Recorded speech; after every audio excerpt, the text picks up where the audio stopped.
ഒരാളുണ്ട് പാരിൽ ഇഴയുന്ന ജീവനിൽ, മറവിയുടെ കിരണങ്ങൾ പതിയാതെ മറുകോണിലൊരാളുണ്ട് തനിയേ.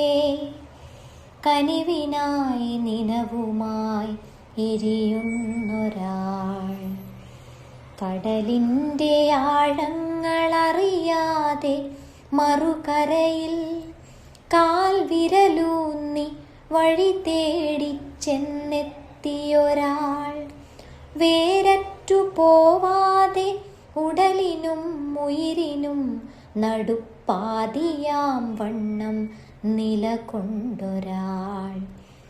ജനനി തൻ മാറിലെ ഉറവയിൽ ചുടുചോര കിനിയുമ്പൊഴിടറുന്ന മനമുള്ളൊരാൾ. ഉടയോൻ്റെ കാലൊന്നിടറുമ്പോൾ നിഴലായും ഇരുകൈയും വിരിമാറുമേകുന്നൊരാൾ.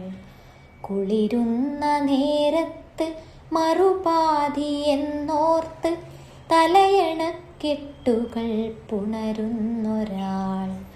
നറുകൊഞ്ചൽ കേൾക്കാൻ ചെറുപുഞ്ചിരിയോടെ ഇടവേളകൾ നോക്കി കഴിയുന്നൊരാൾ. അവനുണ്ടു പറയാൻ, ഇനിയുണ്ട് അറിയാൻ, മരുഭൂമിയേക്കാൾ പൊള്ളുന്നതോ പ്രിയരുടെ ചിതയിലെ അണയാത്ത ചാരത്തിൻ ചൂടേറ്റും. അതിലേറെ എരിയുന്ന പരിഭവം അറിയാത്ത ഭാവത്തിൽ ഉരുകുന്ന മനസ്സിൻ്റെ മറുകോണിലെവിടെയോ ചിത കൂട്ടി അതിനുള്ളിൽ വെന്തൊടുങ്ങുന്നതാണത്രേ ഏറെ ഭയാനകം.